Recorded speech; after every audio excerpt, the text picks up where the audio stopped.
Glória a Deus. Bom dia, meus irmãos. Que a paz de Cristo Jesus seja com cada irmão que se encontra aqui neste lugar. Aqueles que eu não falei pessoalmente, nós glorificamos a Deus pela sua vida aqui neste lugar. Glorificamos a Deus por essa oportunidade. Estarmos aqui reunidos em sua presença. É muito importante isso, irmãos, que a gente faz. A gente entra na presença de Deus e nos momentos dos louvores, Carlos, a gente começa a meditar, as palavras do Senhor começam a vir diante de nós e a gente fica constrangido, é constrangedor estar diante da presença do nosso Rei. É constrangedor, irmãos, falar do Natal, e hoje nós iremos conversar um pouco a respeito disso, porque o Natal ele vai falar a respeito da humilhação de Deus. Ele fala a respeito do nascimento de Deus, só que se a gente olhar a respeito do Deus, do tamanho do Deus que nós servimos, e o Deus que nasceu, trazendo o Natal para as nossas vidas, é constrangedor, irmãos. A gente vê a nossa condição diante dele, de pecaminosidade, a gente vê a nossa limitação diante dele, e vê o Senhor vindo dos altos céus, se fazer como homem, para ter um relacionamento, para salvar as nossas vidas. Então, falar de Natal é isso, é reconhecer a majestade do Senhor, aquele que se despiu da sua glória e veio habitar no meio dos homens. Queria muito, irmãos, e o desejo do meu coração é que o seu coração esteja ardendo nessa manhã, assim como o meu, porque nessa manhã eu me encontro constrangido diante do Senhor. Eu me encontro constrangido diante do Senhor, porque a minha condição como homem pecador, com a raiz pecaminosa, e Ele fazer pela minha vida, pela sua vida, tudo o que Ele fez, irmãos, desde o seu nascimento até o seu sacrifício e ressurreição, é algo que constrange o nosso coração, mas é algo também que nos atrai para a presença dEle, em reconhecimento de tudo que Ele fez na nossa vida e continua realizando. Irmãos, a gente está aqui nessa manhã, não é obra da nossa própria vontade, isso aqui é obra do Espírito, é obra da misericórdia de Deus, da graça de Deus. Se não fosse a graça de Deus superabundada nas nossas vidas, nós certamente não estaríamos aqui, nós não iríamos procurar a Deus, mas aprove Deus, através da sua graça, sua bondade, o seu amor, despertar as nossas vidas com a presença do Espírito Santo e nos atrair até a sua presença para estarmos em comunhão aqui como igreja do Senhor. Então, se eu fosse você, se eu já estivesse nesse lugar, eu já tinha dado um glória a Deus, Carlinhos. Eu já tinha dado um aleluia, porque isso aqui é algo extraordinário, irmão. Isso não é normal. O que nós estamos fazendo aqui, isso não é normal. O homem carnal, ele não entende as coisas do Espírito.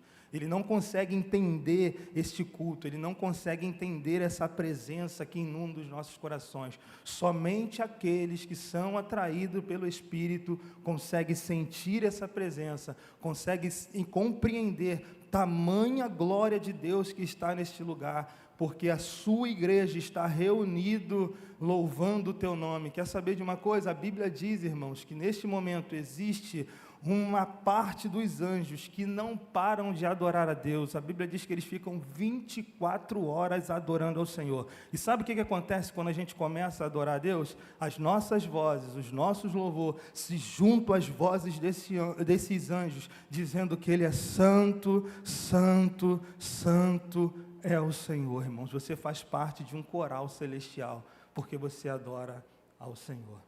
Irmãos, vamos falar um pouco nessa manhã, conversar um pouco aqui a respeito do nascimento do nosso Senhor Jesus. Nós iremos falar no Natal e é uma data muito especial, particularmente eu gosto muito, muitas comidas, um sentimento muito bom de estar reunido no Natal.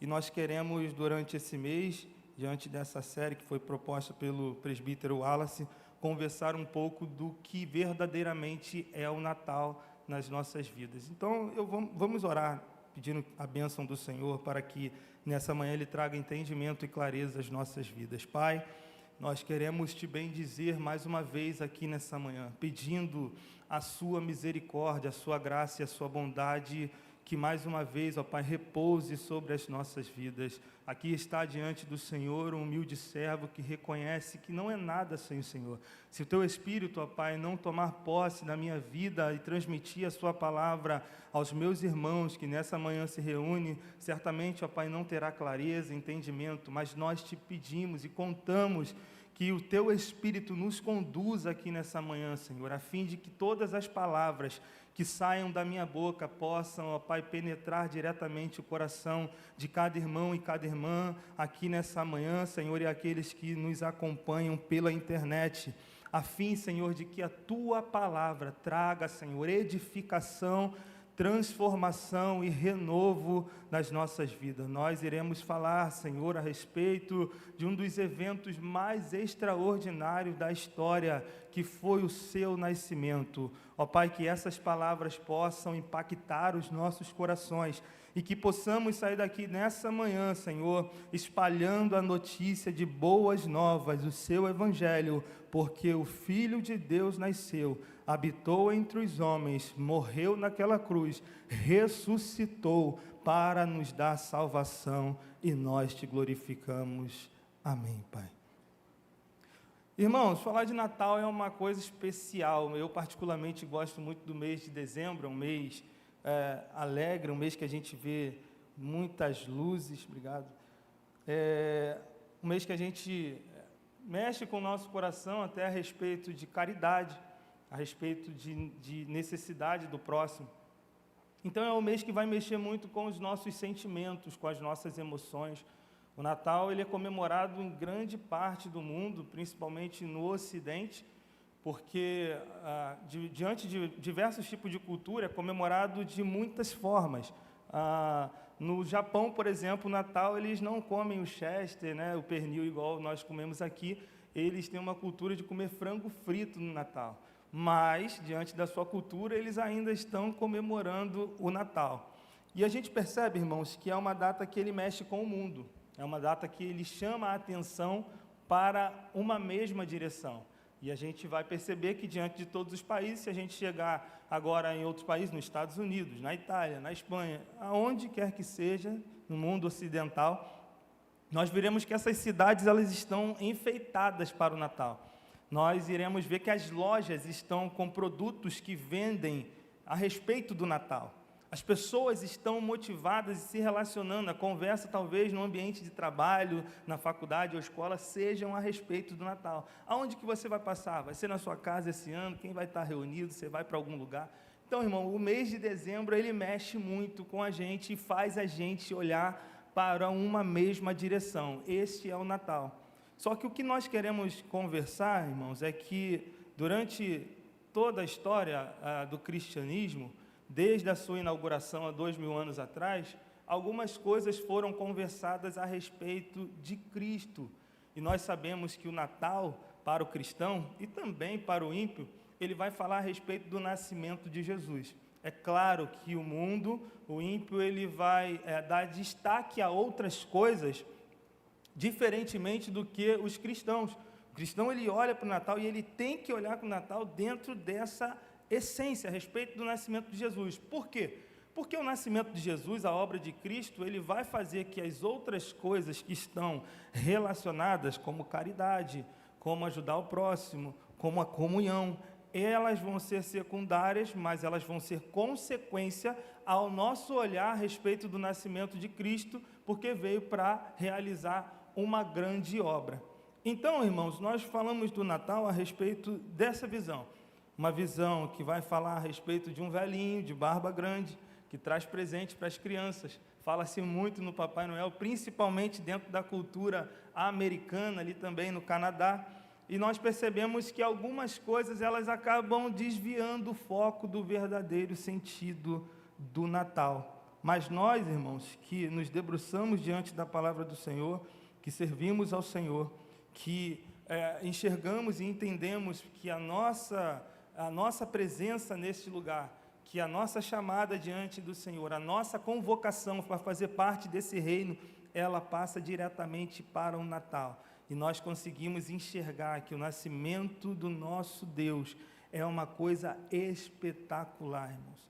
É uma coisa que um dos eventos, nós podemos chamar 2 eventos, que é o Natal e a Páscoa, foram os 2 eventos mais importantes que aconteceram na história da humanidade. Irmãos, pense, o Deus criador de todas as coisas. Quando nós falamos do Natal, nós pensamos que o Deus que criou o universo, e nós começamos a refletir a respeito desse Deus, dá tamanho à sua grandeza. O universo, ele não é capaz de conter o nosso Deus.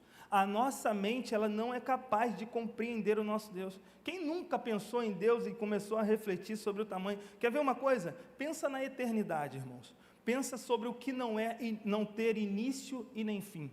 Se a gente for começar a pensar, presbítero Carlinhos, a gente vai bugar a nossa mente, vai sair fumaça da nossa mente. Porque o Deus que nós servimos, ele é tão grande que ele não se encaixa na nossa mente. Para que alguma coisa se encaixe dentro da outra, esse recipiente ele tem que ser maior do que aquilo que ele vai receber. Então o nosso Deus, ele é muito além daquilo que nós imaginamos, daquilo que nós refletimos, daquilo que nós pensamos. É por isso que ele não consegue se encaixar na nossa mente dentro do aspecto filosófico, dentro do raciocínio de sua grandeza. Agora, irmãos, nós estamos falando de um Deus que por sua palavra ele disse: haja luz. Por sua palavra ele criou o mundo. Por sua palavra ele criou os animais. Um Deus, irmãos, totalmente infinito. A Bíblia vai dizer que ele é o princípio e ele é o fim. Ele é o alfa e o ômega. Agora, esse Deus, irmãos, ele cria o ser humano, ele cria o homem para se relacionar no jardim. E a gente sabe, para a gente adiantar, que houve a queda do pecado e a raiz do pecado entrou no mundo. Dentro do desenvolvimento histórico, a gente percebe que Deus, ele escolhe um povo para se relacionar e também para que pudesse ser exemplo para outras nações, a qual foram criadas e iriam viver no desenvolver da história. Só que esse povo, vira e mexe, irmãos, esse povo estava se afastando do Senhor por conta do seu pecado. Nós iremos perceber que durante a caminhada do povo de Israel, o povo de Israel, ele se afasta do Senhor pelo seu pecado. E aí Deus, ele chama esse povo de volta através dos seus profetas. Esse povo se arrepende e oferece sacrifícios a Deus, para que através desses sacrifícios de animais, o sangue fosse derramado e os seus pecados fossem perdoados. Mas esse sacrifício, ele não era um sacrifício eterno. Ele não era um sacrifício que iria valer para sempre. Ele não era um sacrifício, irmãos, que iria perdoar o pecado daqueles a qual o Senhor chamou de uma vez por todas. Porque o sacrifício de um animal não seria suficiente para pagar os pecados da humanidade. Pensando nisso, a gente percebe que no livro de Efésios, o Calvário já estava projetado desde antes da fundação do mundo. E chega esse exato momento em que Deus, ele vai colocar em prática este plano que estava desde antes da fundação do mundo, a saber, Jesus, irmãos, viria habitar entre os homens. Isso é o Natal, irmãos. Só que, irmãos, Jesus, ele nasce e a gente percebe que diante da sua majestade e a sua glória, Jesus teria diversos lugares para ele nascer. O povo de Israel, dentro da sua expectativa do Messias, aquilo que envolvia a sua história, a gente percebe que o povo de Israel, ele vai olhar para trás e ele percebe que o Deus que escolheu o seu povo, ele abriu o Mar Vermelho, ele arranca esse povo de dentro do Egito e ele conduz esse povo à história. Só que durante vários momentos em sua história, esse povo foi escravizado. E no período em que o nosso mestre, o nosso Jesus, ele vai nascer, é mais um momento em que o povo de Israel estava sendo pressionado, escravizado e oprimido, e agora pelo Império Romano. Então, a expectativa dos israelitas, dos povos judeus, do povo de Israel, era que esse Messias seria um rei libertador. Seria um rei que iria, uns pensavam que ele iria libertar da opressão do Império Romano, outros tinham as expectativas de que esse rei viria só para curar as enfermidades, tirar as mazelas. Talvez tinha um grupo também que pensasse que esse rei viria para trazer benefícios financeiros ao povo de Israel por conta da pobreza e do custo dos impostos que eram estabelecidos sobre esse povo. E muitos irmãos pensavam a respeito do Messias de uma maneira diferente daquilo que as Escrituras apresentavam através dos salmos, dos profetas e da lei. E agora, irmãos, o nosso Senhor, diante de tantos lugares que ele poderia nascer, diante dessa expectativa em que o povo de Israel tinha para receber o seu Salvador, o Messias, aquele que viria livrar ele nas mãos dos inimigos, ele decide nascer numa manjedoura, irmãos.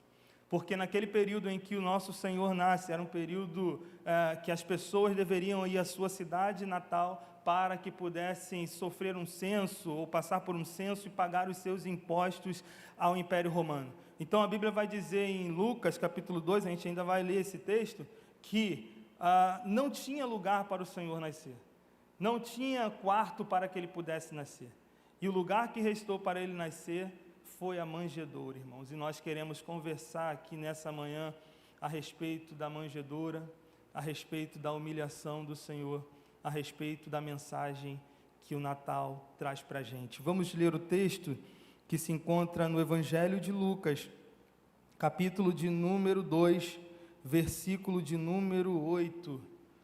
Evangelho de Lucas, capítulo de número 2, versículo de número 8. Diz assim a palavra do Senhor: Ora, havia naquela mesma comarca pastores que estavam no campo e guardavam durante as vigílias da noite o seu rebanho. E eis que o anjo do Senhor veio sobre eles, e a glória do Senhor os cercou de resplendor, e tiveram grande temor.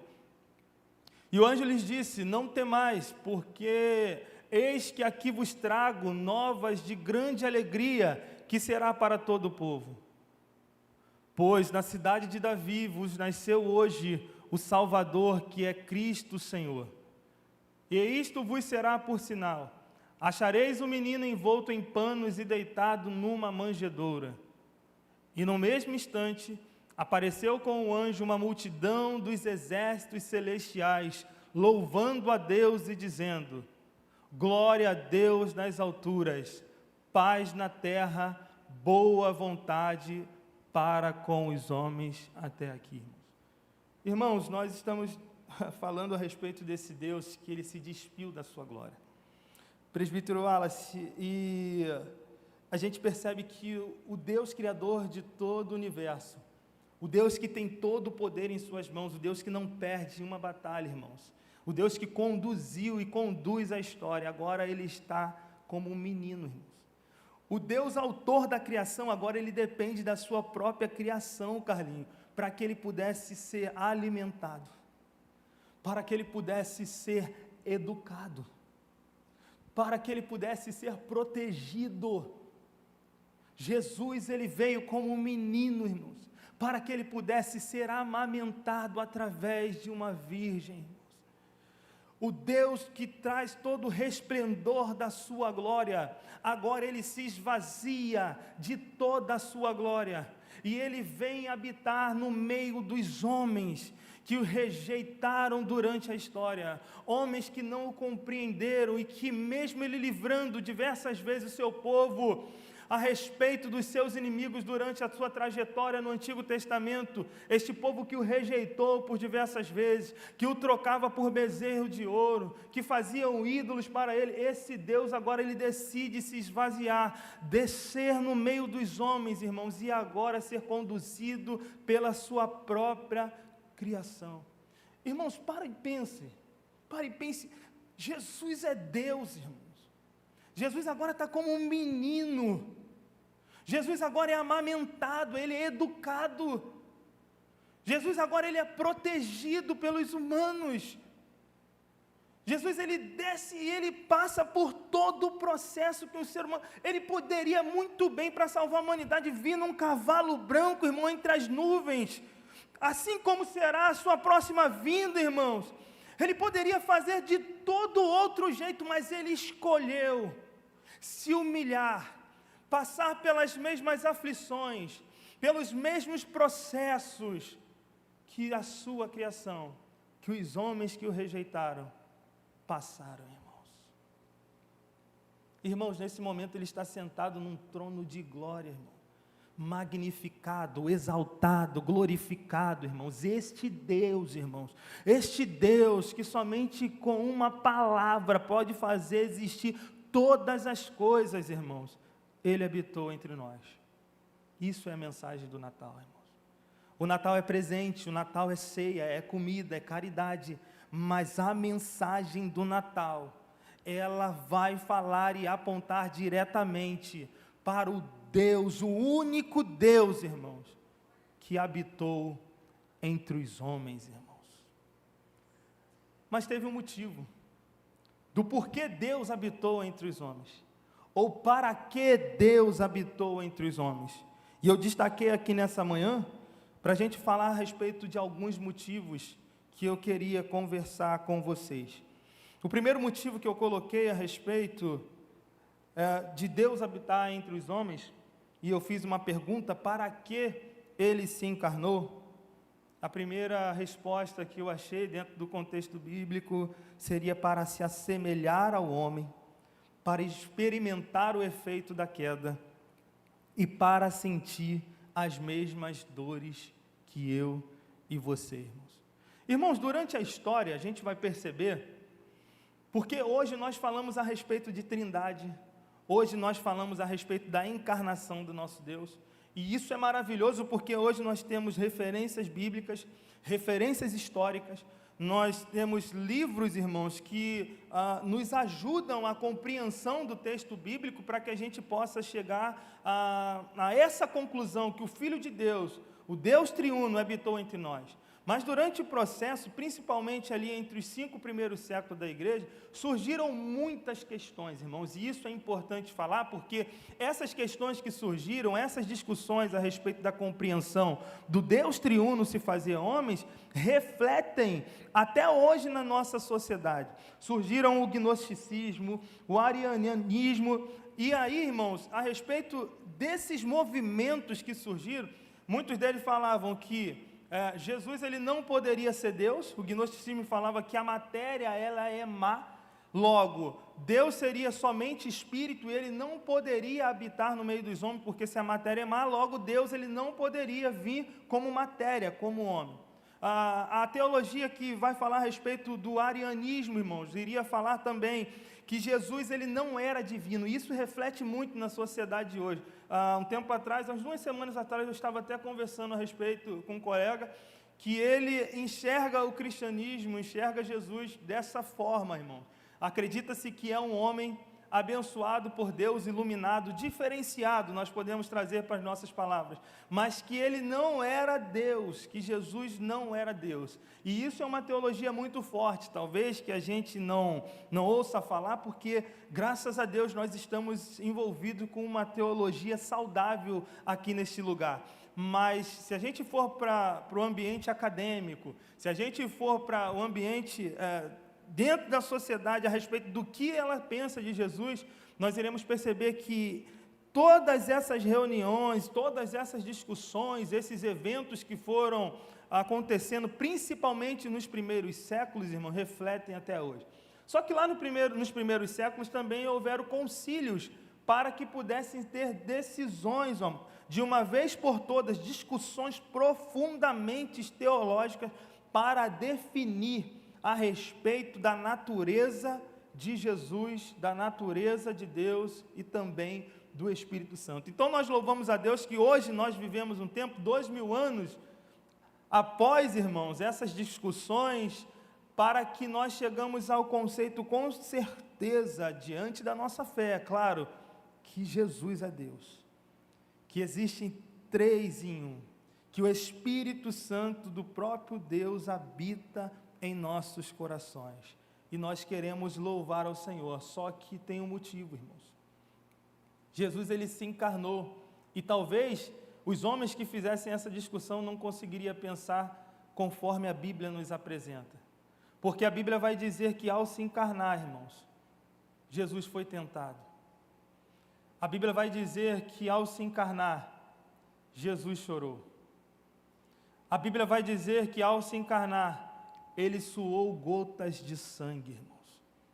A Bíblia vai dizer que ao se encarnar, Jesus, ele passou as mesmas aflições que eu e você. E sabe qual foi um dos motivos de ele se encarnar, irmãos? Era para que ele pudesse sentir aquilo que você sente.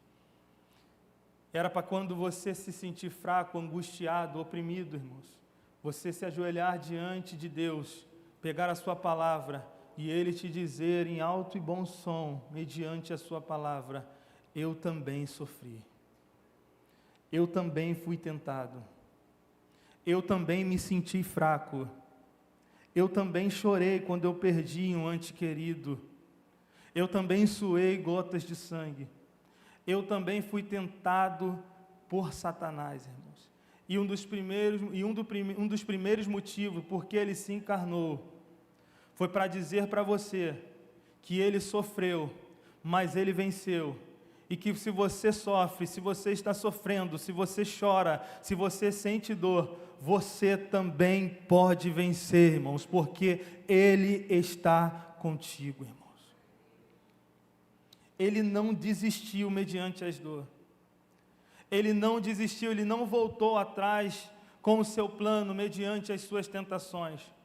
Ele foi levado por Satanás para ser tentado diante da própria palavra. Ele negou, diz a palavra, Satanás, que nem só de pão viverá o homem, mas de toda a palavra de Deus. Ele diz para Satanás que somente ao Senhor adorarás, irmãos.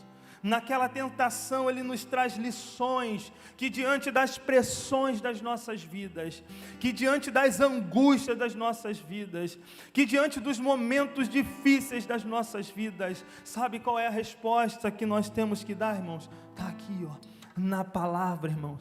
Ele venceu, ele se encarnou para mostrar para mim e para você que é capaz de vencer o mundo, irmão. Mas você vai falar: Diego, mas Jesus era Deus. Você acabou de me dizer que Jesus era Deus. Mas ele era 100% Deus e 100% homem, irmãos. E sabe de uma coisa? A essência divina que estava sobre ele, eu vou te trazer um recado bom agora da parte de Deus, e eu quero ver se você é capaz de dar uma glória, cara.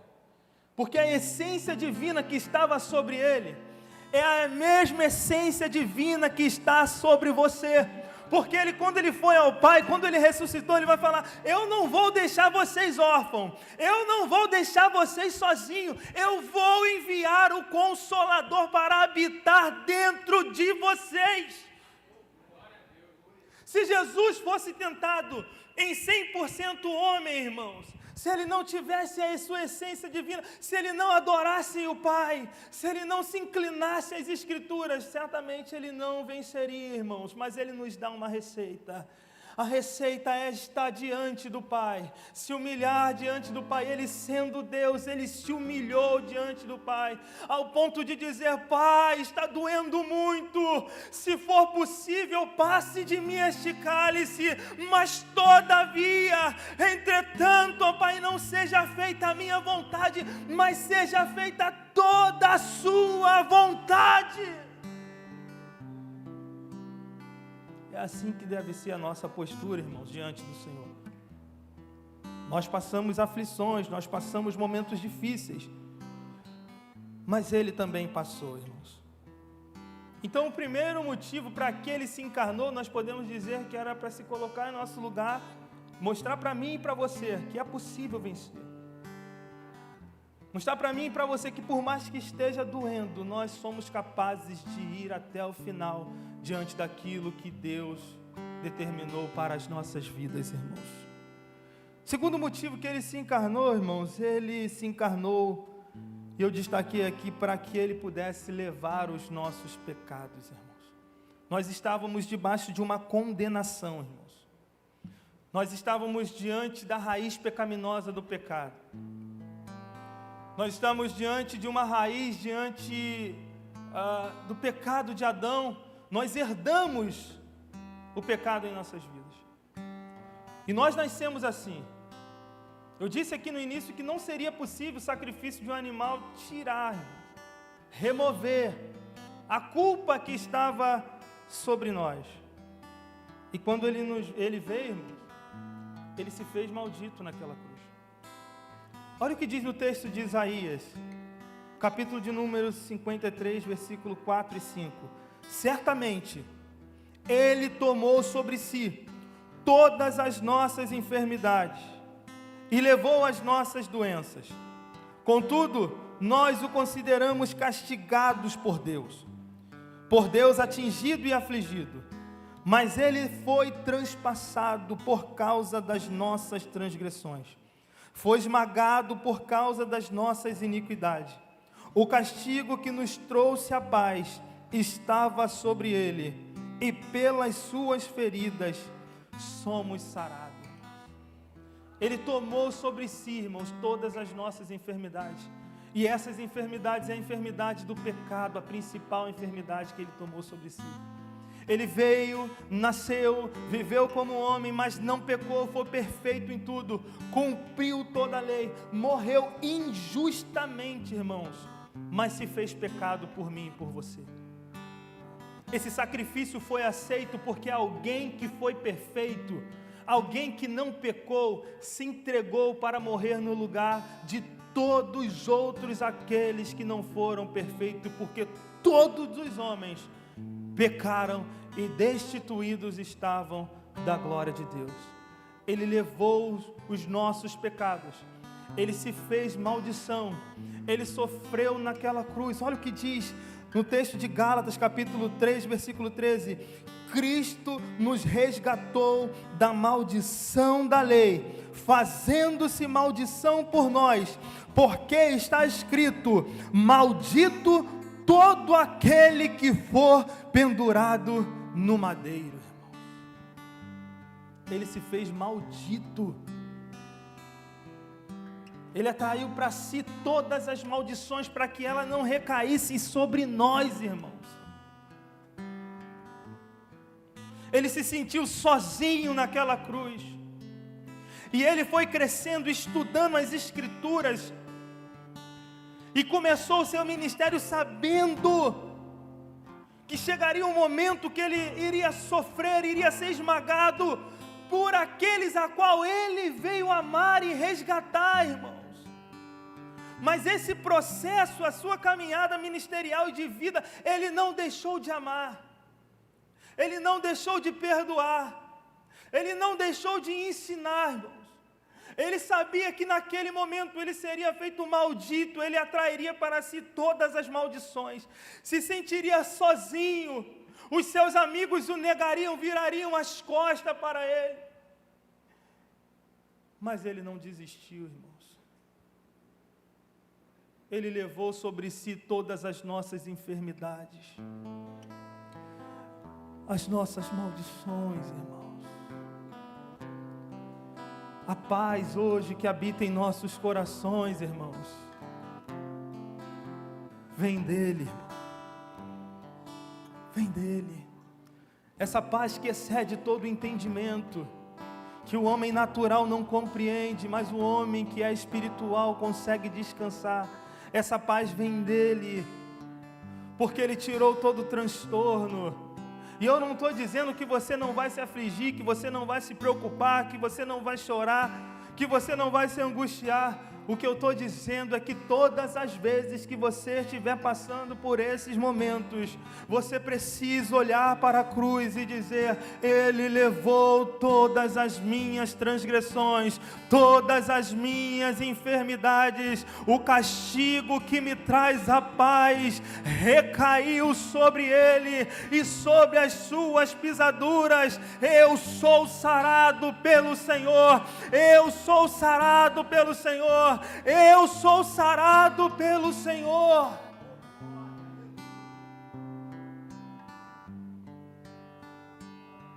Para que Ele se encarnou, irmãos?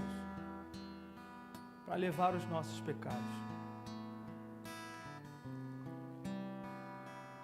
E por último eu reservei também, irmãos, algo que eu observei, que é muito importante.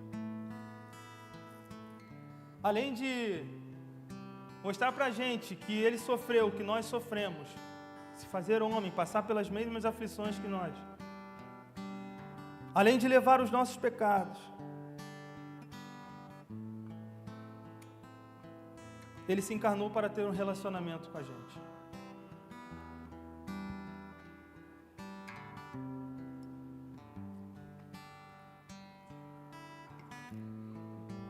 Irmão, no Antigo Testamento, Moisés ele foi chamado pelo Senhor de uma maneira muito especial. Moisés era amigo de Deus. Moisés falava com o Senhor face a face. Só que Moisés teve determinado momento que ele falou: Senhor, eu preciso ver tua face, eu quero ver tua face. A gente já se fala há tanto tempo. E aí ele falou para Moisés: Moisés, se você ver minha face, você vai morrer, Moisés. Não dá para ver minha face. Seu limite é esse. Só que, irmãos, quando Jesus nasce, a Bíblia diz em João que o Verbo se fez carne e habitou entre nós, irmãos. Nós vimos a glória do unigênito de Deus habitar no meio dos homens, irmãos. Aquele desejo antigo de ver a face de Deus, agora ele está diferente, ele está mais especial, porque além de ver a face de Deus, nós estamos vivendo com Ele. O homem pôde conviver com Ele. Ele se encarnou para ter um relacionamento, irmãos, conosco. Ele se encarnou para revelar quem é o seu caráter, irmão. Ele se encarnou para revelar a que ponto vai o seu amor, irmãos. Porque se em outro tempo vivia-se um Deus que determinou leis para guiar o seu povo através de ordenâncias, mandamentos e diretrizes, irmão, agora este Deus, ele veio habitar no meio do seu povo e revelar o seu caráter, a sua pessoa, a sua glória no meio dos homens, irmãos. Olha que privilégio, homens na antiga aliança quiseram ver a face de Deus, quiseram experimentar Deus de perto, não tiveram esse privilégio, mas agora o Verbo se fez carne e habitou entre nós. Ele era no início, antes da criação do mundo, Ele é o fim, irmãos. Ele pisou nessa terra, Ele morreu por nós, Ele esteve no meio dos homens, irmãos, para revelar o seu caráter, para revelar quem Ele é, para revelar o seu amor, a sua misericórdia, a sua bondade. Ele se esvaziou para isso, irmãos, para poder se relacionar, porque a sua glória eterna era muito, não dava. E o que ele fez? Eu preciso ter um relacionamento com esses homens. Se eles não conseguem atender os requisitos de santidade para estar diante de mim, eu preciso fazer algo. E o que eu vou fazer? Se eles não sobem, eu desço. Se eles não são capazes de chegar até o reino sozinhos, não tem importância, eu levo o reino até eles. Sozinhos eles não vão chegar no reino eterno, não tem importância, eu inauguro onde eles estão.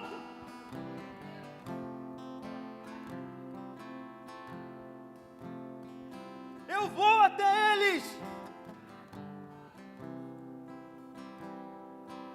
Irmãos, olha o que diz no texto de Filipenses, capítulo 2, versículo 5.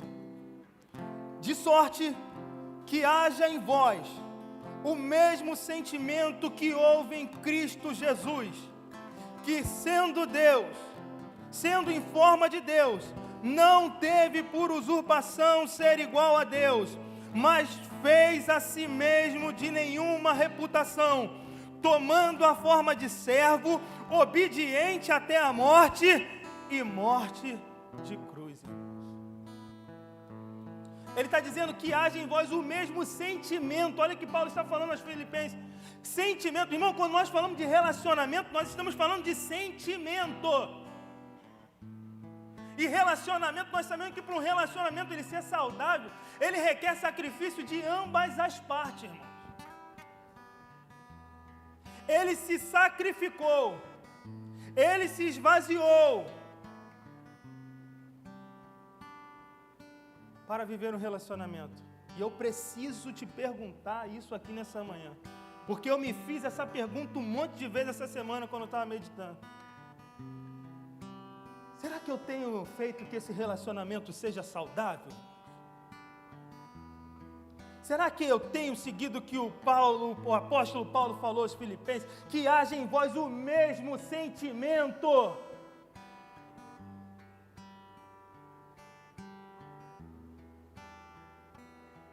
De se esvaziar, de abrir mão dos próprios conceitos, das próprias razões,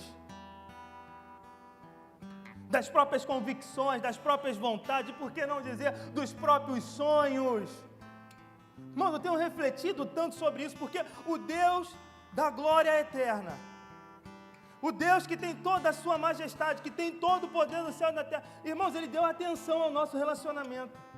Ele se esvaziou para habitar no meio de nós, irmãos. Ele morreu por nós. Será que eu não posso fazer a mesma coisa? Será que eu não consigo nem refletir sobre a mesma coisa? Porque a glória dele é eterna, ele não precisa, mas ele fez isso por amor, irmãos. E quando nós somos convidados a esse relacionamento, a esse sentimento, o mesmo sentimento que houve em Cristo Jesus, nós somos convidados, sabe o que é fazer o que, irmãos? A amá-lo. Não existe relacionamento sincero, saudável, sem amor, sem sacrifício, sem renúncia. Já viu quando a gente quer comer alguma coisa, isso aqui vai para os casados ou namorados, que a nossa esposa, né, não quer comer aquilo, a gente, rapaz, eu queria comer aquilo. E a gente abre mão. Porque o casamento, o relacionamento é isso, é a junção de duas pessoas que querem fazer a outra feliz. Relacionamento para dar certo é assim, eu me sacrifico para fazer a minha esposa feliz e ela sacrifica para me fazer feliz. Aí entra a saúde do relacionamento. E com Jesus é assim. É claro que o amor dele, a misericórdia, não está condicionado, porque, meu Deus do céu, seria um abismo de diferença. Porque a raiz pecaminosa ainda está em nós. Mas é o Espírito que nos conduz a esse relacionamento. E a cada dia que nós buscamos ao Senhor, conhecemos Ele através da Sua palavra, esse relacionamento vai ficando mais saudável. A cada dia que nós olhamos, é Natal, o Filho de Deus nasceu. Esse relacionamento vai ficando mais saudável. A cada dia que nós olhamos para o Natal e falamos, Ele tinha toda a glória, mas se humilhou e fez homem, esse relacionamento vai ficar mais saudável. Era eu que tinha que morrer naquela cruz, mas Ele morreu em meu lugar. Então esse relacionamento cria-se um amor. Os meus pecados não deveriam ser perdoados, mas Ele se fez pecado em meu lugar, e agora eu sou justificado mediante a fé. Esse amor aumenta, Carlinhos, vai aumentando. A gente começa a reconhecer tudo que Ele fez por nós e começa a amar Ele a cada vez mais. Esse sentimento, o mesmo sentimento que houve em Cristo Jesus, ele começa a crescer em nosso coração. Então nós somos dispostos a nos humilhar, nós somos dispostos a perdoar porque Ele também nos perdoou, nós somos dispostos a amar porque Ele também nos amou. Nós começamos a nos parecer mais com Ele, e parecendo mais com Ele, caminhando após dia após dia do lado dele, esse sentimento, esse relacionamento vai ficando cada vez mais saudável, e o propósito a qual Ele veio habitar no meio dos homens começa a se tornar uma realidade, Rosiane, em nossa vida. Ele veio mostrar pra gente que Ele sofreu as mesmas coisas. Ele veio perdoar os nossos pecados e veio ter um relacionamento conosco, irmãos. E para finalizar, irmãos, por que Ele se encarnou? O texto que lemos, Lucas capítulo 2, versículo 8,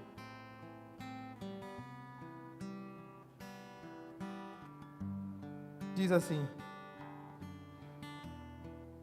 e o anjo lhes disse, versículo 10, não temais, porque eis que vos trago boa notícia, boa nova de grande alegria, que será para todo o povo.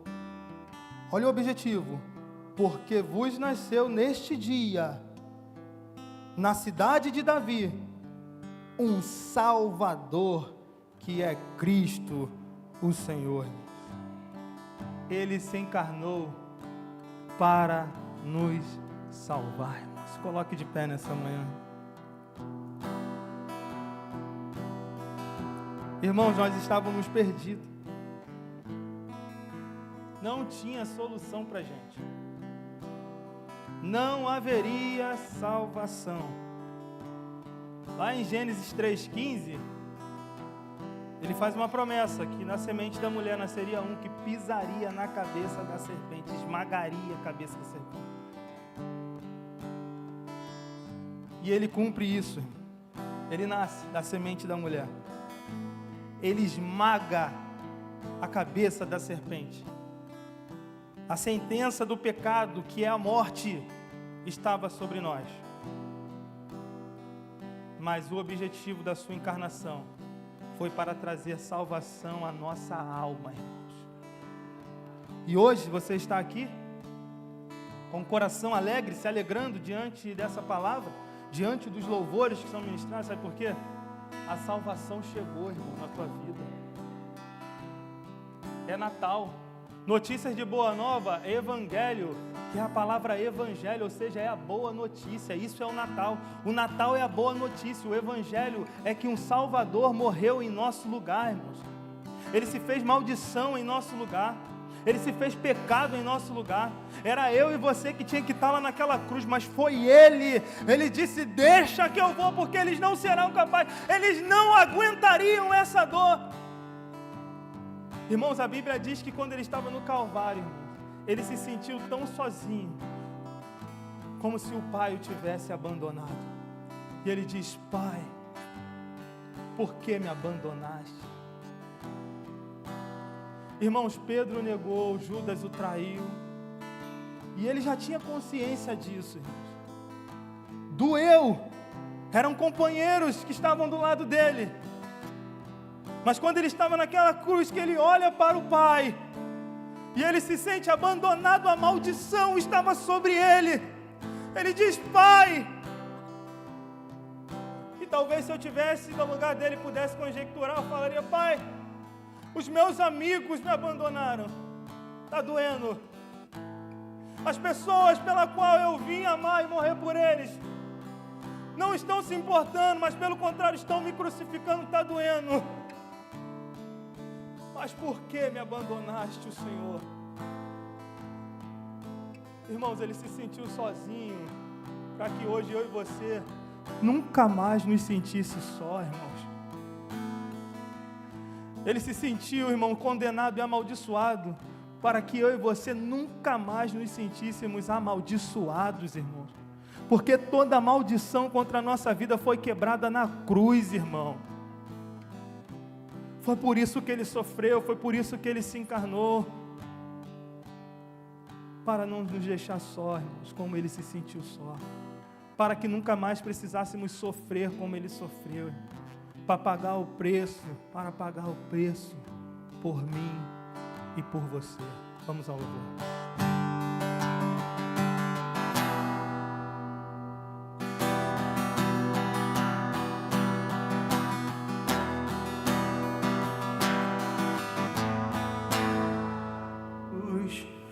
Nosso coração está incendiado a uma multidão de filhos apaixonados, clamando: venha ao teu reino. Por suas pisaduras fomos sarados. Nosso coração está incendiado a uma multidão de filhos apaixonados, clamando: venha ao teu reino. Grande é o Senhor, poderoso.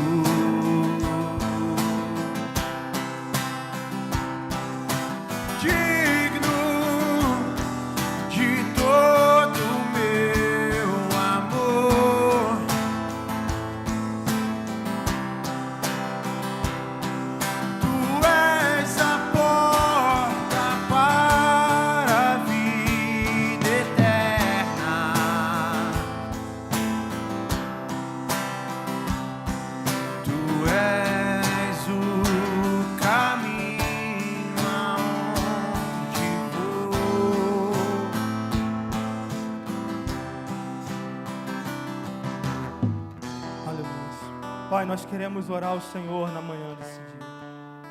Pai, muito obrigado por esse momento tão glorioso aqui na sua presença, Pai. Ó Pai, é Natal e nós conversamos aqui nessa manhã a respeito do que significa as nossas vidas. A notícia, Senhor, de boas novas, Senhor, a boa notícia foi ministrada, Senhor, daqueles anjos aos pastores que estavam no campo, ó Pai. E essa boa notícia chega até nós, ó Pai, nesses dias em que vivemos, ó Pai. A igreja contemporânea desfruta também dessa boa notícia, que o Filho de Deus se encarnou entre os homens e habitou entre nós, ó Pai. Meu Deus, que nós possamos ser inspirados pelo Teu Espírito a levar a boa notícia a este mundo que tão necessita de Ti, Senhor. Meu Deus, que os nossos corações estejam constrangidos diante da Tua presença, tamanha a Tua glória se esvaziou, ó Pai, para habitar no meio do Seu povo, ó Pai. Que nessa manhã a Tua palavra possa, ó Pai, estar em nossos corações e à medida em que Te conhecermos mais, possamos viver um relacionamento profundo com o Senhor.